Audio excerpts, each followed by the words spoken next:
বনি ইসরাইলের একজন যুবক, সমাজে এমন কোনো পাপ নাই যে পাপ যুবক করে নাই। তার আম্মা আব্বা সমাজের মানুষগুলা অতিষ্ঠ হয়ে হাত পা বেঁধে মরুর প্রান্তরে ফেলে দিয়ে আসলেন। একদিন, 2 দিন, 3 দিন যায়, অনাহারের কারণে তার মৃত্যু চলে আসে। মৃত্যুর আগ মুহূর্তে যুবক চতুর্দিকে লক্ষ্য করে দেখে আমার আপনজনেরা কোথায়।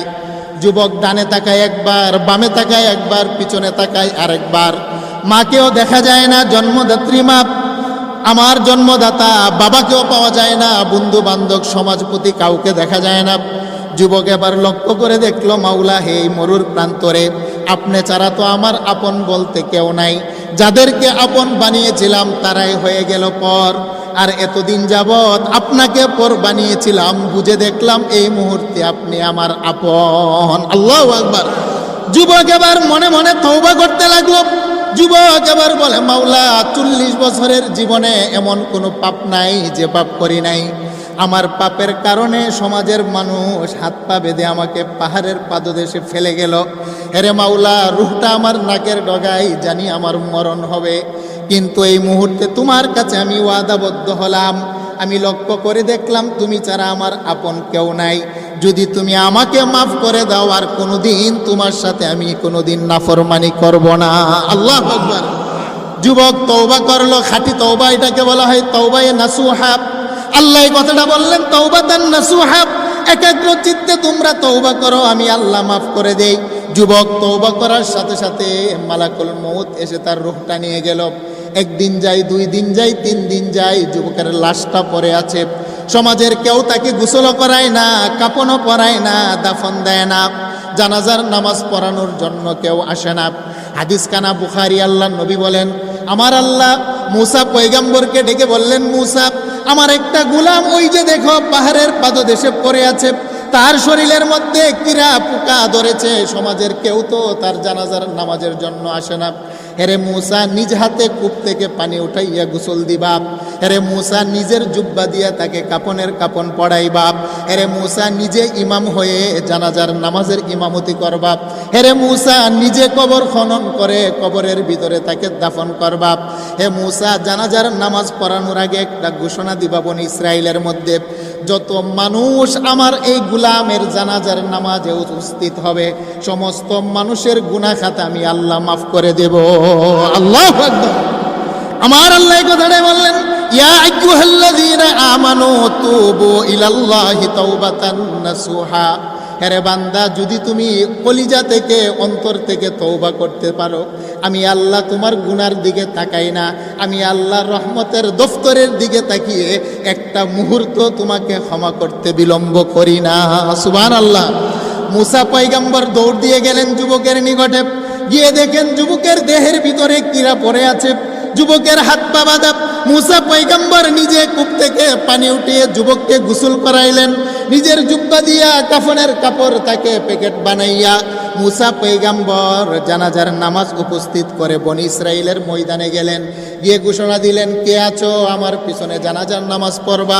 ওই যে একটা যুবক পড়ে আছে মরুর প্রান্তরে, ওই যুবকের জানাজার নামাজের ইমামতি করব আমি মুসা পয়গম্বর। ওই যুবকের জানাজার নামাজে যত মানুষ উপস্থিত হবা, আল্লাহর পক্ষ থেকে ঘোষণা, প্রত্যেকটা মানুষের জীবনের গুনাহ খাতা আমার আল্লাহ মাফ করে দিবেন। আল্লাহু আকবার। একটু জোরে বলেন সুবহানাল্লাহ। হাজার হাজার লক্ষ লক্ষ মানুষ জানাজার নামাজে উপস্থিত হয়ে গেলেন। মানুষগুলা জানাজার নামাজ পড়ার আগে বলে, পয়গম্বর মুসা, লাশটার চেহারা একটু দেখতে চাই। মুসা পয়গম্বর সারিবদ্ধভাবে মানুষগুলাকে যুবকের চেহারা দেখার অনুমতি দিলেন। সমস্ত মানুষগুলা যুবকের চেহারা দেখে আশ্চর্যান্বিত হয়ে যায়। তারা বলেন, মুসা, এ তো আমার ভাই অপরাধী, তাকে তো আমরাই ফেলে দিয়ে গেছি। বাবা বলে, মুসা, সে তো আমার সন্তান, এমন কোনো অপরাধ নাই, আমার সন্তান করে নাই, তার অপরাধের কারণে অতিষ্ঠ হয়ে আমি বাবাই তো সন্তানকে এখানে হাত পা ফেলে দিয়ে বেঁধে ফেললাম। বন্ধুরা বলে, মুসা পয়গম্বর, সে তো নাফরমান, সে তো হলো অপরাধী, তার জানাজা পড়ার জন্য আপনি কেন আমাদেরকে ডাকলেন, আর আল্লাহ কেন ঘোষণা দিল? মুসা পয়গম্বর আশ্চর্যান্বিত হয়ে তুর পর্বতমালার উপরে দাঁড়াইলেন।